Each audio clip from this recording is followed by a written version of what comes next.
E morreu nesta semana, aos 99 anos, Laudo Natel. Ele que foi ex-presidente e conselheiro vitalício do São Paulo Futebol Clube. E também considerado um patrono do time por ter idealizado a construção de nada menos que o Morumbi na década de 50. Esse estádio, chamado oficialmente de Cícero Pompeu de Toledo, faz parte da história dos São Paulinos, não tem jeito. Sobre isso, eu vou conversar agora então com o historiador do São Paulo, o Michael Serra, que já aparece aqui na minha tela. Michael, obrigado por ter aceito o nosso convite. E a primeira pergunta que eu já faço para você é realmente para a gente conhecer um pouco mais essa história do Laudo Natel. É impossível a gente separar São Paulo e o Natel. Verdade, né? Ele foi o presidente que mais tempo ficou à frente do São Paulo e que foi ele que praticamente passou por toda a construção do Morumbi. Longos 18 anos até ser terminado a construção do estádio. Michael, a gente chega ali na década de 60, onde era possível já ver o esqueleto do Morumbi, e várias histórias vão surgindo nessa época. A gente também pode falar do goleiro, o José Poy, que ele vendia as cadeiras para poder ajudar nessa construção, e o Natel, mais uma vez, estava envolvido nessa iniciativa. Exatamente. Como na época o São Paulo não tinha tantos recursos, e então a diretoria, o presidente, envolveu todos os principais jogadores do São Paulo para sair batendo de porta em porta, tentando vender as cadeiras cativas. O Poy era o principal jogador do São Paulo na época e ele chegou a vender 8.000 cadeiras cativas buscando compradores, indo de casa em casa.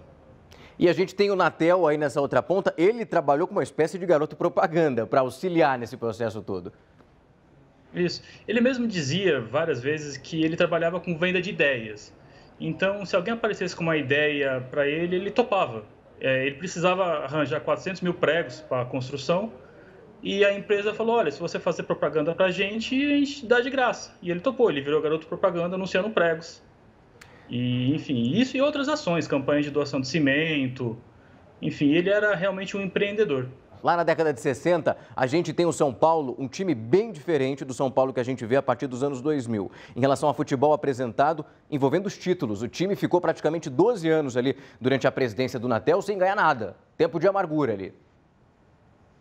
Isso só mostra como ele também era uma figura agregadora, porque apesar das dificuldades, ele aguentou todas as dificuldades do período à frente do São Paulo.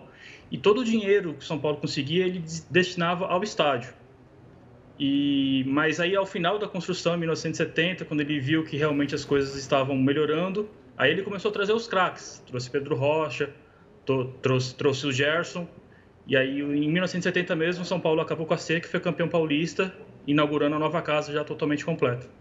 Michael, ainda em relação à casa, esse período antes de ficar completa, teve um episódio também bem polêmico, porque a gente tem a doação desse terreno para a construção do estádio e depois de muito tempo a prefeitura aqui de São Paulo foi tentar pegar esse local de volta porque dizia que tinha sido uma apropriação incorreta, feita lá na década de 60, um pouquinho antes.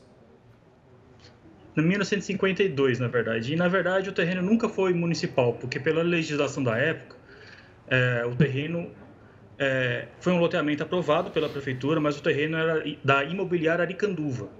E até 1967, qualquer terreno que tivesse o lote aprovado pelo poder público, o terreno continuava sendo da imobiliária, que poderia mudar o projeto, que foi o que ela fez em 1952. Só em 1967, com outra lei de 1979, qualquer empreendimento já se tornava algo do poder público no ato de aprovação pela prefeitura. Mas não era o caso em 1952. Michael, agradeço o tempo. Queria ter mais uns minutinhos extras para a gente debater. É uma história imensa envolvendo não só o Natel, como principalmente o Morumbi, uma joia aqui de São Paulo que tem tanta história por trás dela. Eu agradeço o tempo e a disponibilidade e até breve.